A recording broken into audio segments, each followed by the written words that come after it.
thème une église de bâtisseurs. Et donc, nous avons pris comme texte de base le livre d'Agée, qui est le livre des petits prophètes.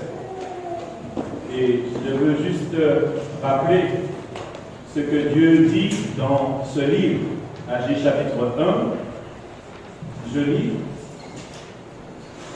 Agée chapitre 1, à partir du verset 1, il est dit: la seconde année du roi Darius, le premier jour du 6e mois, la parole de l'Éternel fut adressée par Agée le prophète à Zorobabel, fils de Shealtiel, gouverneur de Juda, et à Josué, fils de Jotsadak, le grand sacrificateur, en ces mots: ainsi parle l'Éternel des armées, ce peuple dit: le temps n'est pas venu, le temps de rebâtir la maison de l'Éternel. C'est pourquoi la parole de l'Éternel leur fut adressée par Agée le prophète en ces mots: est-ce le temps pour vous d'habiter vos demeures lambrissées quand cette maison est détruite? Ainsi parle maintenant l'Éternel des armées: considérez attentivement vos voies. Vous semez beaucoup et vous recueillez peu. Vous mangez et vous n'êtes pas rassasiés. Vous buvez et vous n'êtes pas désaltérés. Vous êtes vêtus et vous n'avez pas chaud. Le salaire de celui qui est à gage tombe dans un sac percé. Donc, selon la version français courant, cette phrase veut dire: le salaire du travailleur s'épuise aussi vite qu'une bourse percée. Verset 7. Ainsi parle l'Éternel des armées: considérez attentivement vos voies. Montez sur la montagne, apportez du bois et bâtissez la maison. J'en aurai de la joie et je serai glorifié, dit l'Éternel. Vous comptiez sur beaucoup et voici vous avez eu peu. Vous l'avez rentré chez vous, mais j'ai soufflé dessus. Pourquoi, dit l'Éternel des armées, à cause de ma maison qui est détruite, tandis que vous vous empressez chacun pour sa maison? C'est pourquoi les cieux vous ont refusé la rosée et la terre a refusé ses produits. J'ai appelé la sécheresse sur le pays, sur les montagnes, sur le blé, sur le mou, sur l'huile, sur ce que la terre peut rapporter, sur les hommes et sur les bêtes et sur tout le travail des mains. Zorobabel, fils de Shealtiel, Josué, fils de Jotsadak, le grand sacrificateur et tout le reste du peuple entendirent la voix de l'Éternel leur Dieu et les paroles d'Agée le prophète, selon la mission que lui avait donnée l'Éternel leur Dieu. Et le peuple fut saisi de crainte devant l'Éternel. Agée, envoyé de l'Éternel, dit au peuple: d'après l'ordre de l'Éternel, je suis avec vous, dit l'Éternel. L'Éternel réveilla l'esprit de Zorobabel, fils de Shealtiel, gouverneur de Juda, et l'esprit de Josué, fils de Jotsadak, le grand sacrificateur, et l'esprit de tout le reste du peuple. Ils vinrent et ils se mirent en œuvre dans la maison de l'Éternel, des armées leur Dieu. Le 24e jour du 6e mois, la seconde année du roi Darius. Donc, je vous l'ai dit que Dieu interpelle le peuple d'Israël par rapport à sa maison. Et je veux juste revenir sur les notes un peu que j'ai données auparavant. Donc, à savoir que Dieu parle et c'est l'Éternel des armées. Et quand c'est l'Éternel des armées qui parle, il n'est pas en train de supplier, puisqu'il vient avec, je veux dire, la casquette de commandant en chef, l'Éternel des armées. Donc, quand il dit « ainsi parle l'Éternel des armées, considérez attentivement vos voies », versets 7 à 8, « montez sur la montagne, apportez du bois et bâtissez la maison, j'en aurai la joie et je serai glorifié, dit l'Éternel. » Donc, il est important de comprendre que Dieu est en train de dire au peuple que ça suffit. Que l'ordre des priorités, ce n'est pas vous qui le fixez. Et s'il est vrai que par rapport à le contexte, la maison effectivement de l'Éternel était détruite, mais le peuple aussi revenait de l'exil et aussi était là pour aussi bâtir leur maison. Il fallait aussi s'occuper de leur propre maison. Mais ils ont carrément oublié le temps Et ils voulaient tout faire dans la maison, dans leur propre maison. Il dit qu'il fallait décorer, bien sûr, tout était déjà fait dans leur maison. Mais maintenant, il fallait, vous savez, quand on fait une maison, on a tout, on peut dormir, on peut manger, on peut faire la cuisine et tout. Mais on veut décorer, on veut mettre quelque chose, on veut mettre du surplus, on veut rendre sa maison belle. Et tel était le cas. Et il disait, bon, on aura le temps pour le temple de Dieu. Et Dieu, justement, intervient par le prophète Agé en disant, attention, considérez attentivement vos voies. Dieu les interpelle en disant, voici, vous avez carrément délaissé ma maison pour vous occuper de vos propres affaires, dans votre maison. Mais regardez ce qui s'est passé. Vous vous occupez de votre maison, mais aussi vous avez besoin de manger. Vous travaillez. Et c'est pourquoi il dit, voilà, au verset 6, vous semez beaucoup et vous recueillez peu. Vous n'avez pas constaté qu'il y a un problème. Parce que vous êtes empressé pour vos affaires, vos propres affaires, tandis que ma maison, elle est détruite. Or, la priorité, c'est Dieu. Dieu, il est éternel, il est maître du temps. Quand on lui donne du temps, lui, il saura nous donner du temps pour aussi nos affaires. Dieu n'est pas contre le fait que ces personnes s'occupent de leur maison. Mais Dieu est en train de leur dire, tout le temps vous vous empressez pour vous-même, pour vos affaires, et vous m'oubliez. Vous oubliez ma maison, alors que c'est moi qui vous donne la santé. C'est moi qui peux justement agir sur le temps et sur les circonstances. C'est moi qui peux permettre aux saisons de venir au moment qu'il faut. Parce que les saisons peuvent être retardées par Dieu. Nous voyons, regardez, c'est l'automne et vous voyez le soleil, il fait encore chaud. Alors que à cette heure, en automne, il fait déjà un peu frais. Donc, on voit que les choses peuvent être retardées parce que Dieu, il a créé l'univers. Dieu, il a tout créé et il a tout en main. Et le peuple, en fait, voulait à tout prix inverser les rôles. C'est pourquoi Jésus va dire dans Matthieu 6 au verset 33, dans la Nouvelle Alliance, Jésus va rappeler cela. Cherchez premièrement le royaume de Dieu et sa justice, et toutes choses vous seront données par-dessus. Nous ne pouvons pas inverser l'ordre des priorités. Ce n'est pas possible.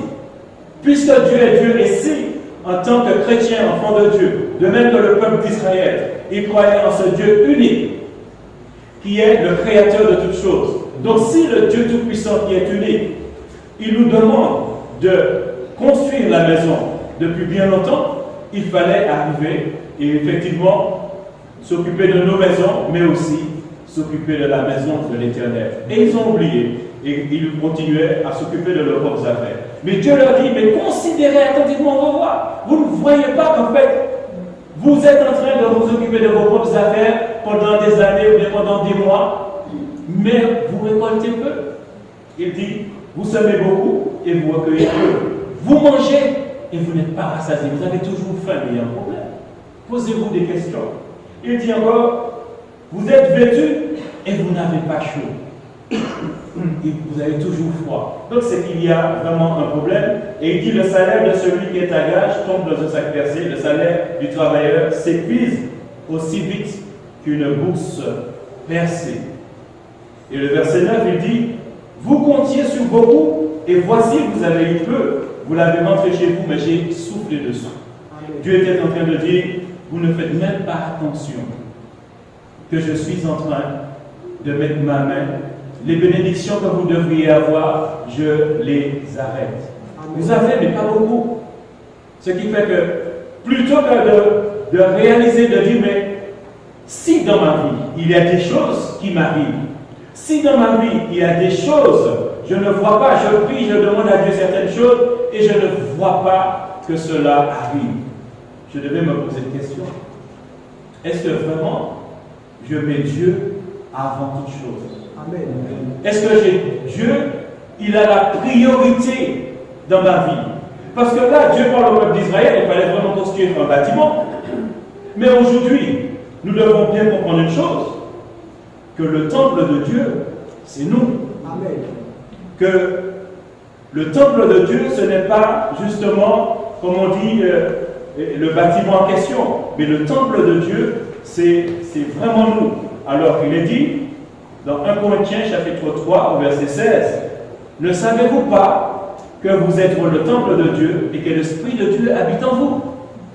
Donc, Dieu est en train de nous interpeller, nous aujourd'hui, on va dire au 20e, 21e siècle, qu'il faut justement bâtir sa maison. Mais nous devons bien comprendre une chose, que la maison, ce sont nos vies.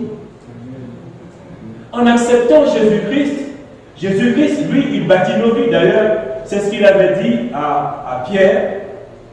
Matthieu 16, verset 18, il dit « Et moi je te dis que tu es Pierre, et que sur cette pierre je bâtirai mon église, et que les portes du séjour des morts ne prévaudront point contre elle. » Donc c'est Jésus qui baptise son église. Quand il dit « Tu es Pierre », il fait un jeu de mots, parce que dans le grec, Pierre veut dire Pétros, et l'autre Pierre c'est Pétra, il dit Pierre le prénom, et Pétra qui est le roc, le rocher.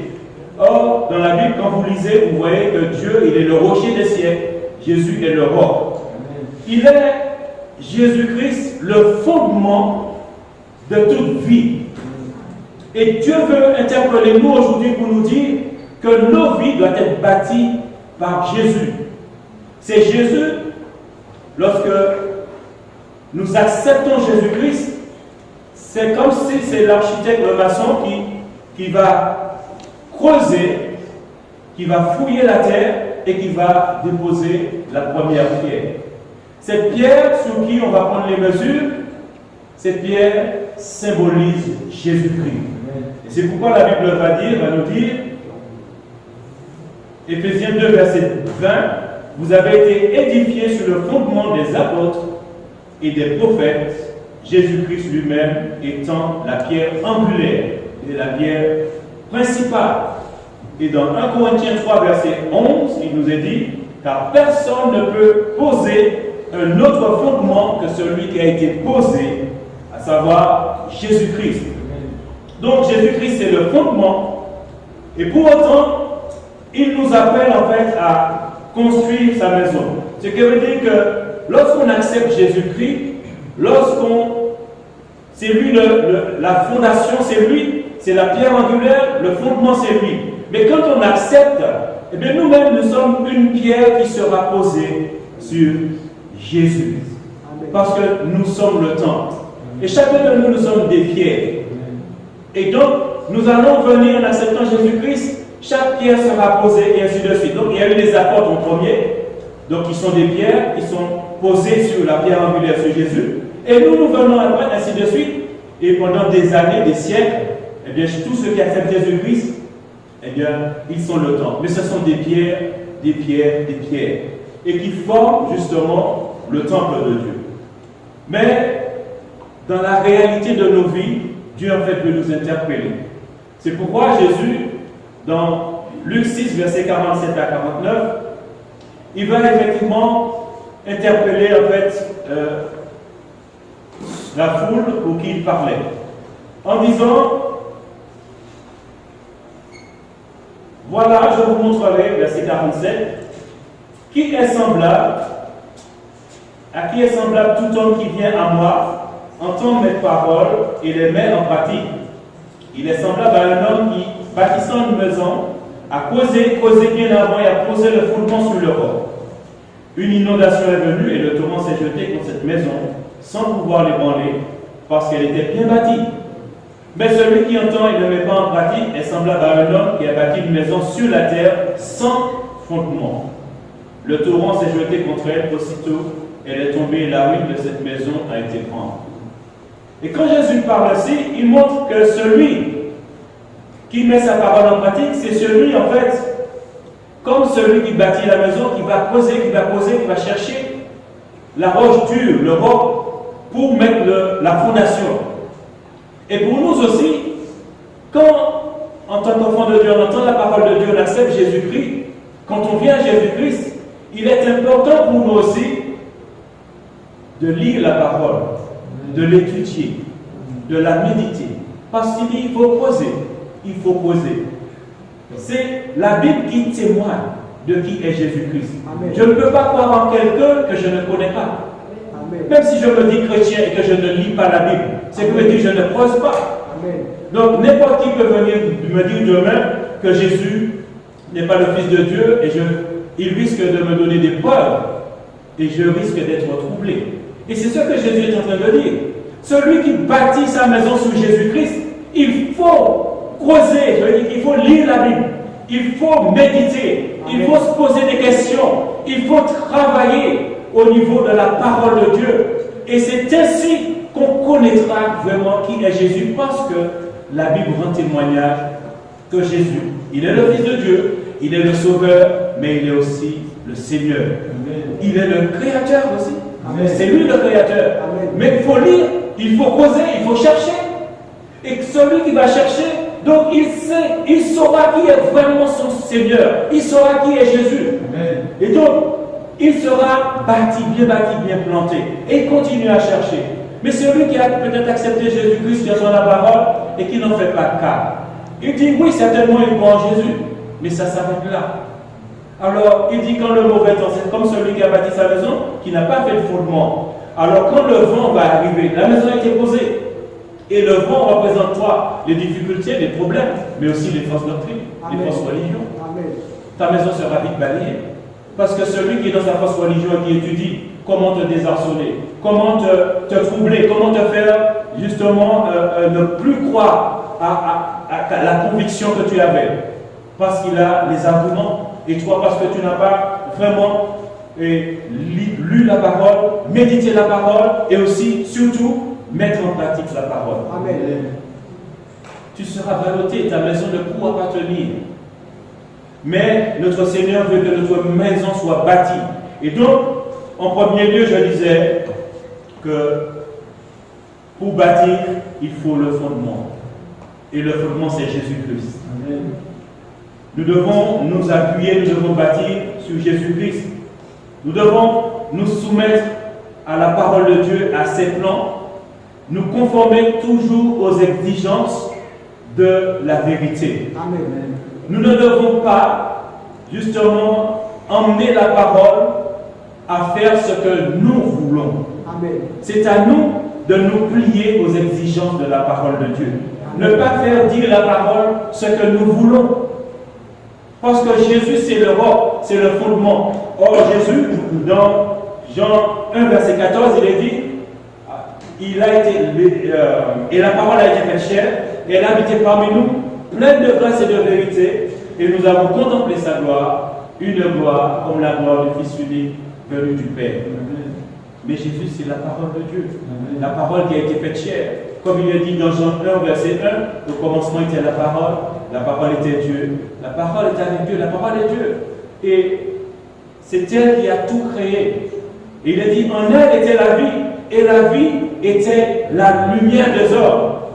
Et au verset 9, il dit, et cette lumière, Jean 1, verset 9, cette lumière était la véritable lumière qui, en venant dans le monde, éclaire tout ordre. Amen.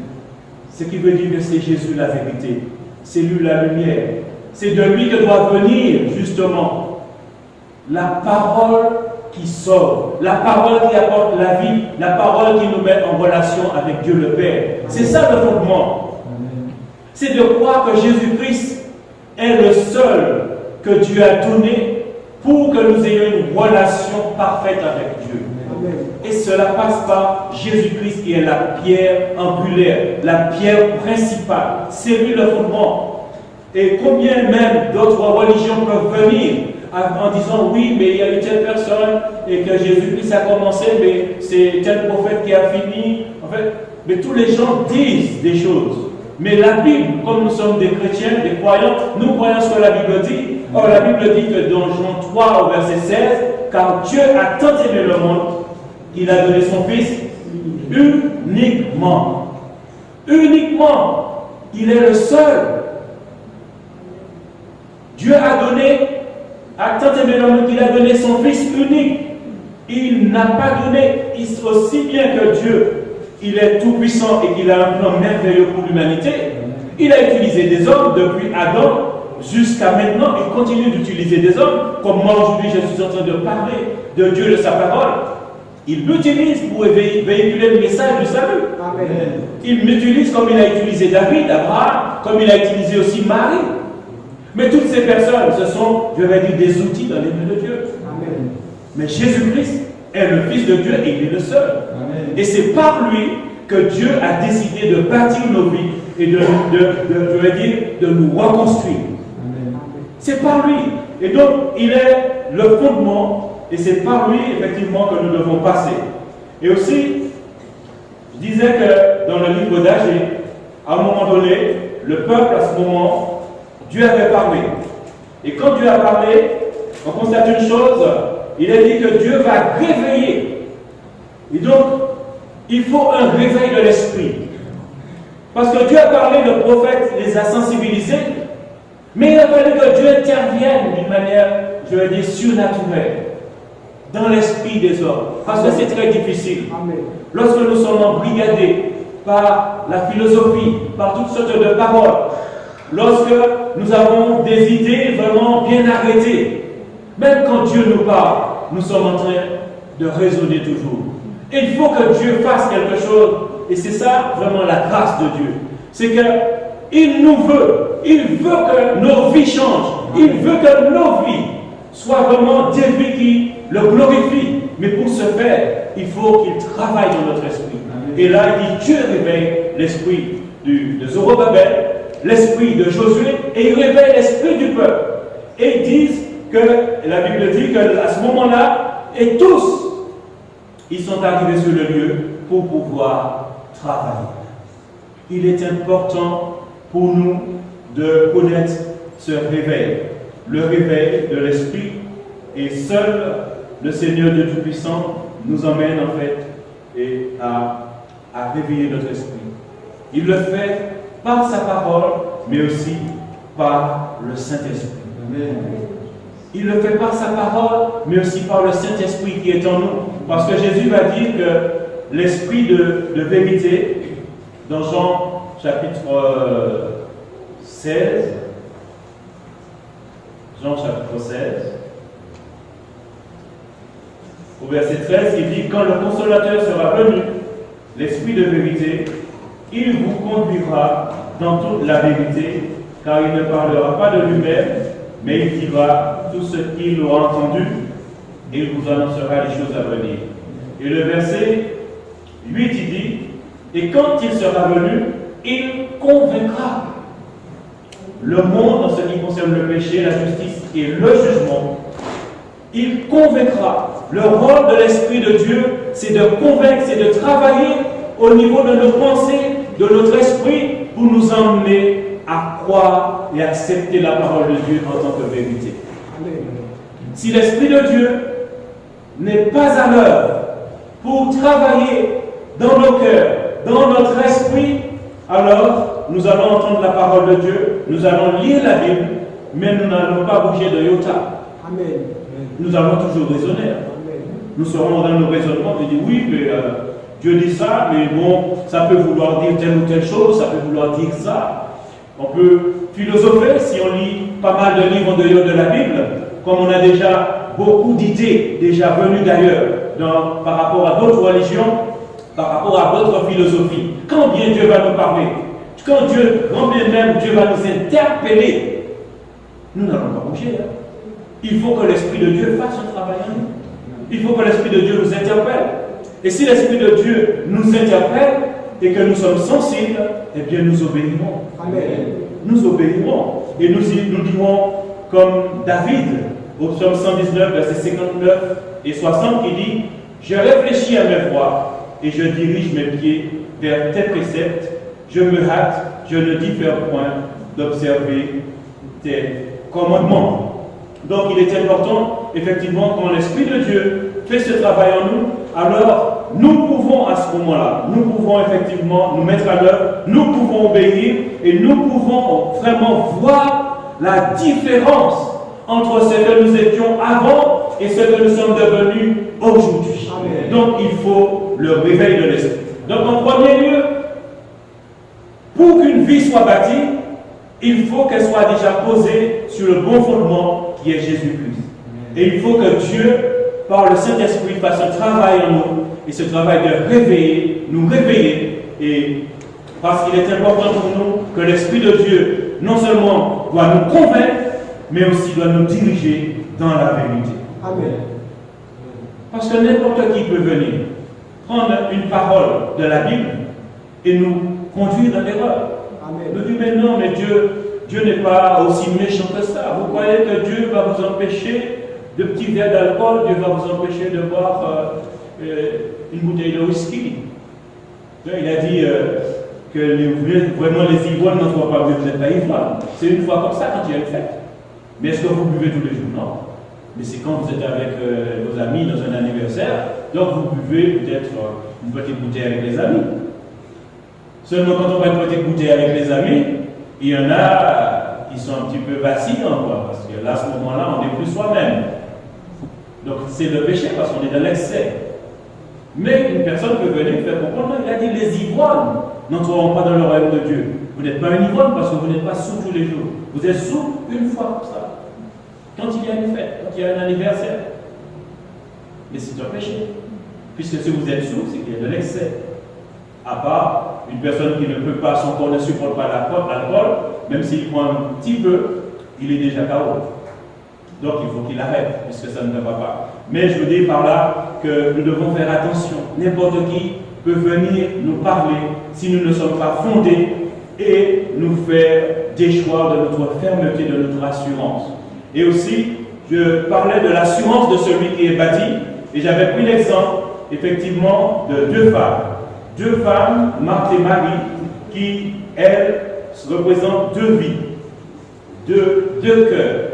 Donc, Marthe et Marie, Luc chapitre 10, au verset 38 à 42, il nous a dit, comme Jésus était en chemin avec ses disciples, il entra dans un village, et une femme nommée Marthe le reçut dans sa maison. Elle avait une sœur nommée Marie, qui, s'étant assise au pied du Seigneur, écoutait sa parole. Marthe, occupée à divers soins domestiques, suivait et dit, Seigneur, cela ne te fait-il rien que ma sœur me laisse seule pour servir? Dis-lui donc de m'aider. Le Seigneur lui répondit, Marthe, Marthe, tu t'inquiètes et tu t'agites pour beaucoup de choses. Une seule chose est nécessaire, Marie a choisi la bonne part qui ne lui sera point ôtée. Donc, il est vrai que Jésus aimait se retrouver chez Marthe et Marie. Il les aimait. Donc, quand on lit Jean chapitre 11 au verset 1-2, on voit qu'il aimait bien Lazare. Marthe et Marie, il aimait bien aller à Béthanie. Et quand il arrive dans la maison, on voit effectivement que dès que Jésus arrive, Marie s'empresse d'aller s'asseoir au pied de Jésus-Christ. Voilà sa position. Et ces deux femmes, c'est deux cœurs où Jésus est présent dans leur vie. Deux personnes dans le cœur, et ils ont reçu Jésus dans leur vie. Et Marthe, qu'est-ce qu'elle fait? Alors, elle fait le ménage, elle prépare le thé, en fait, elle veut passer la serpillière, elle veut nettoyer les vitres, elle veut faire à manger, et ça lui donne la bougeotte, elle est agitée dans tous les sens. Parce que sa sœur peut-être l'aidait. Quand Jésus arrive, sa sœur laisse tout pour aller écouter son Seigneur. Parce que Jésus a les paroles de la vie. Et elle sait qu'est-ce que cela peut faire pour elle. Mais Marthe, elle ne profite pas de la présence de Jésus. Alors que Marie profite de la présence de Jésus-Christ. Et ça, c'est nos vies. C'est nous aujourd'hui. Une vie bien bâtie, c'est une vie qui prend conscience que Jésus vit en nous par son esprit. Amen. Mais est-ce que nous sommes conscients de cela? Est-ce que bien souvent, nous sommes affairés dans nos affaires, nous sortons au travail, nous passons à autre chose, on veut nettoyer la maison, après, il faut que j'aille en ville, il faut que j'aille chez moi, il faut m'acheter des vêtements. Effectivement, on a un train de vie qui fait qu'on ne prend même pas conscience que Jésus vit en nous et qu'il faut aussi prendre ce temps avec lui. Amen. Et Marthe, elle est dans tous ses états. Et elle va même dire, Seigneur, mais ça ne te fait rien de regarder Marie là comme une grosse fainéante. On va dire elle accuse. Comme une fainéante, elle ne fait rien. Et on aurait dit qu'elle fait de Jésus le complice de cette situation. Et puis tu dis, ça ne te fait rien, quoi. Toi le maître, toi le Seigneur. Tu vois, toujours si elle n'ajoute pas, mais oui, parler, mais il faut travailler. Les gens qui sont comme ça, ils aiment dire ça. Oui, Dieu, d'accord, mais pendant ce temps, il me faut faire ceci, il me faut faire cela. Une fois, j'étais en train d'évangéliser, puis il y en a un qui m'a dit, d'accord, ton Dieu, et tout cela. Et il était en train de jouer au tiercé, il avait un journal, il préparait son tiercé et tout. Et il m'a dit, tu sais, mon Dieu, c'est ça, mon argent, et quand je vais bien miser. Et quand je vais bien miser, que je vais toucher le gros lot là. Il disait, c'est ça, mon Dieu. Il me disait, Dieu, je n'en ai pas besoin. Et c'est malheureux d'entendre ça. Parce qu'il peut gagner le gros lot sur terre et ne pas gagner le gros lot dans l'au-delà. Amen. Parce que c'est maintenant qu'il faut préparer son cœur. C'est maintenant que sa vie doit être bâtie. Et qu'il faut le poser sur le bon fondement, pas sur le tiercé. Le tiercé, ce n'est pas un bon fondement. Hein? Parce que des fois, tu fais des mises et tu perds de l'argent. Mais quand Jésus-Christ, il dit dans Jean 5, verset 24, en vérité, je vous le dis, celui qui écoute ma parole et qui croit celui qui m'a envoyé a la vie éternelle. Et il ne va pas en jugement, mais il est passé de la mort à la vie. C'est vraiment une chose sûre. Amen. C'est pour l'éternité. Amen. Celui qui écoute ma parole, qui croit Dieu le Père qui a envoyé le Fils, s'il croit, il reçoit la vie éternelle. Il n'a pas dit qu'il l'aura, il a dit qu'il a. Ce qui veut dire, au jour qu'on accepte Jésus-Christ, Dieu nous donne la vie. Amen. Et c'est pour l'éternité. Et c'est Jésus qui le dit. C'est pourquoi le fondement, quand Jésus dit une parole, on doit y croire. Parce que Jésus, c'est lui, le fondement de toute vie. Amen. Et nous devons comprendre ça. Et donc, Marthe, effectivement, était un peu agitée. Et Jésus lui dit, Marthe, mais tu t'inquiètes pour beaucoup de choses. Une seule chose est nécessaire. Et que Marie, lui, elle a pris la bonne part. Et Jésus dit, tu t'inquiètes. Et on constate quand une vie n'est pas bâtie convenablement. Jésus est là, mais on passe outre. Sa présence est en nous. Nous ne prenons pas le temps d'aller dans la parole, de lui parler, de poser des questions, de le prier. Mais on est tout le temps en mouvement. Et Jésus dit, tu t'inquiètes. Et l'inquiétude, la Bible dit, dans Proverbe 12, verset 24, verset 25, l'inquiétude dans le cœur de l'homme l'abat, mais une bonne parole le réjouit. Marie avait compris ça.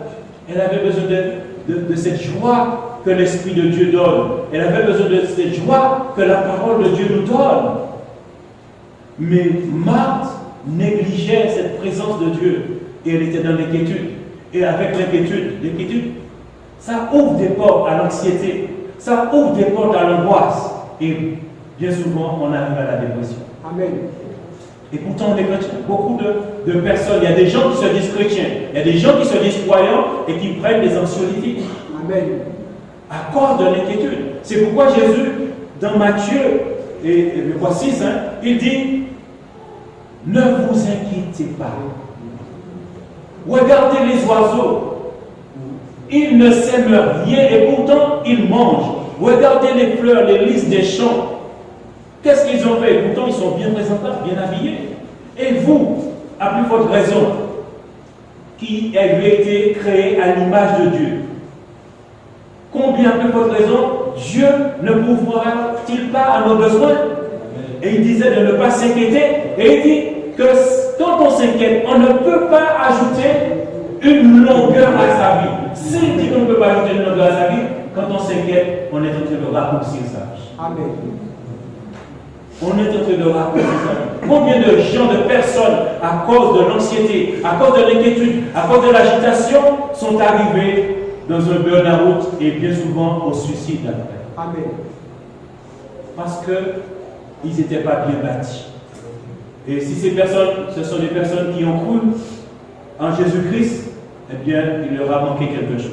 C'est de prendre le temps de considérer leur voie pour pouvoir vraiment bénéficier de cette présence qui est en nous et qui apporte la vie et la vie pour l'éternité. Pas la mort. Quand on est fondé en Jésus-Christ, on est assuré, comme Marie, qui prenait ce temps pour s'asseoir, pour entendre Jésus nous parler. Et je vous disais que la position, combien assise, est quelque chose qui est vraiment convenable. Quand on est assis, on peut méditer, on peut réfléchir, on peut prendre le temps d'écrire. C'est une position on ne peut pas faire des choses à part pour manger, on va s'asseoir. Mais quand on est assis, on peut vraiment passer du temps à lire et à écouter Dieu aussi. Amen. Mais si on est dans tous les sens, il faut faire ci, il faut faire ça, il faut faire ci, il faut faire ça, même si Dieu nous parle, on n'entendra pas. On est trop occupé, trop préoccupé. Donc il est important d'avoir cette assurance. Celui dont la vie est bâtie, il a de l'assurance. Comme Marie qui est assise et qui prenait le temps d'écouter Dieu. Et la Bible nous dit que Dieu nous a ressuscités. Éphésiens 2, verset 6. Dieu nous a ressuscités ensemble et nous a fait asseoir ensemble dans les lieux célestes dans Jésus-Christ. Colossiens 2, verset 6 nous dit: ainsi donc, comme vous avez reçu le Seigneur Jésus-Christ, marchez en lui, étant enracinés et fondés en lui et affermis par la foi, d'après les instructions qui vous ont été données, et abondés en action de grâce. Il dit donc, marchez en lui, mais parce qu'on est enraciné et parce qu'on est fondé. Il ne dit pas de marcher pour être enraciné et pour être fondé. Il faut avant être enraciné, il faut avant être fondé en lui, en Christ, et affermi par la foi. Amen. Parce que la Bible dit une chose de la foi. Romains 10, verset 17, la foi vient de ce qu'on entend, et ce qu'on entend vient de la parole de Dieu, ou encore de la parole de Christ selon les traductions.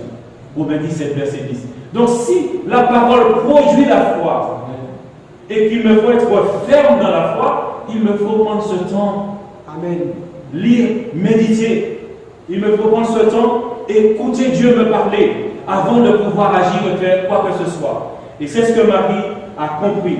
C'est pourquoi elle est restée vraiment assise. Elle est vraiment restée tout le temps que Jésus venait. Elle s'empressait parce qu'elle savait qu'elle avait besoin vraiment de cette grâce de la part de Dieu, à savoir considérer la présence de Jésus dans son cœur, dans sa maison.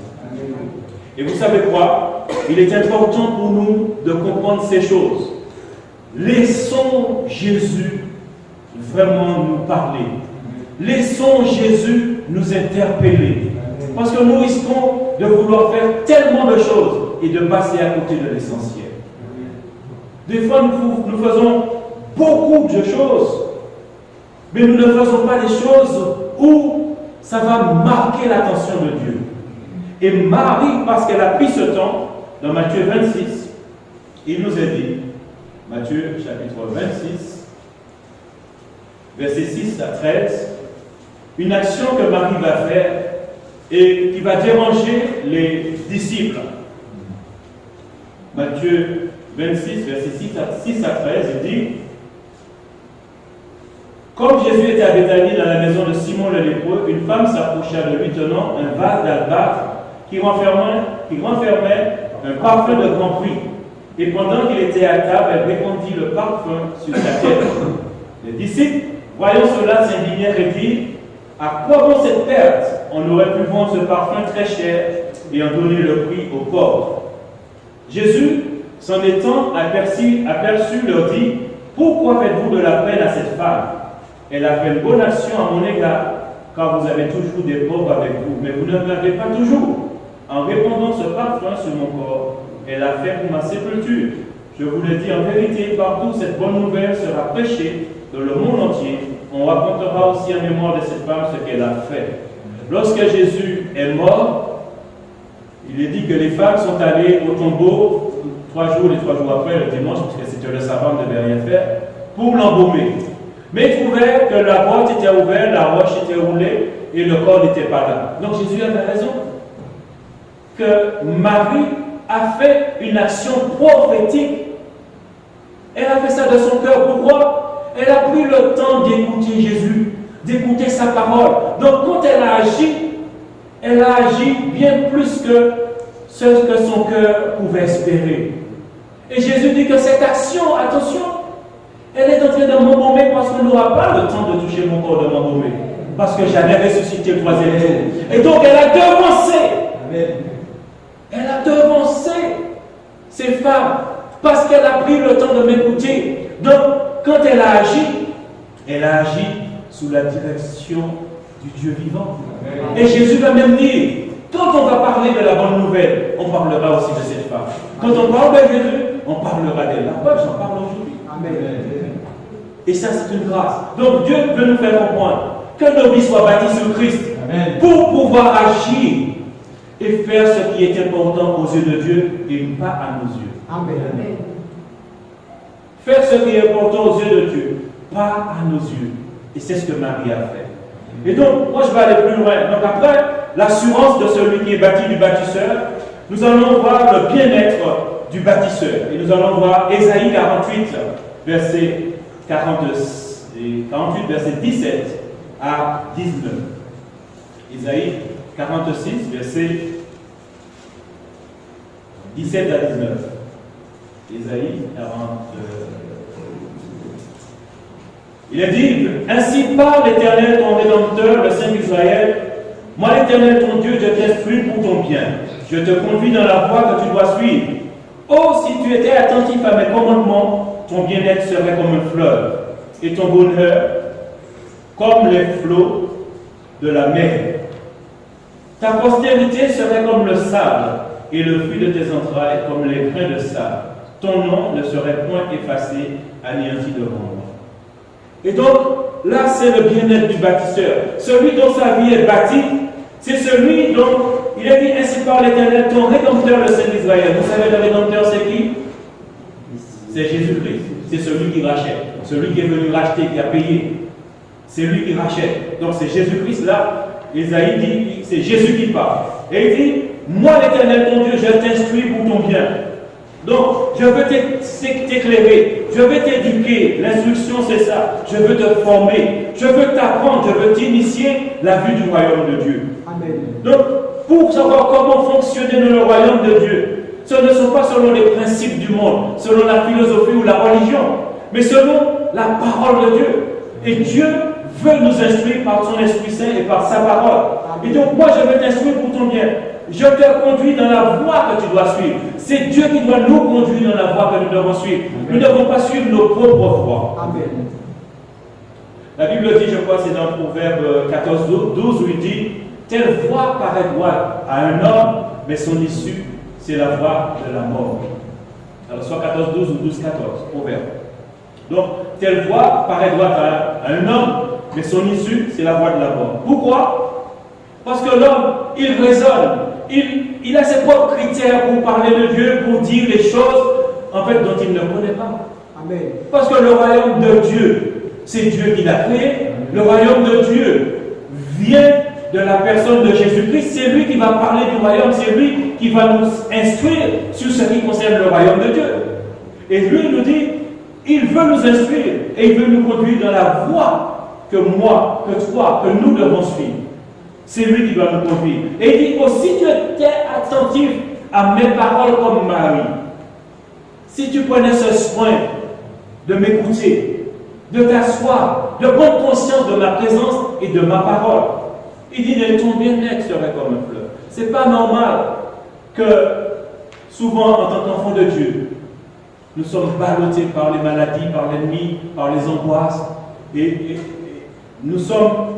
Des fois, nous disons que oui, Jésus est tout-puissant. Oui, nous avons la vie éternelle. La Bible dit que dans Galates 5, au verset, je crois, 22, il dit le fruit de l'esprit, c'est l'amour, c'est la paix, c'est la joie. Mais combien de chrétiens qui sont fades?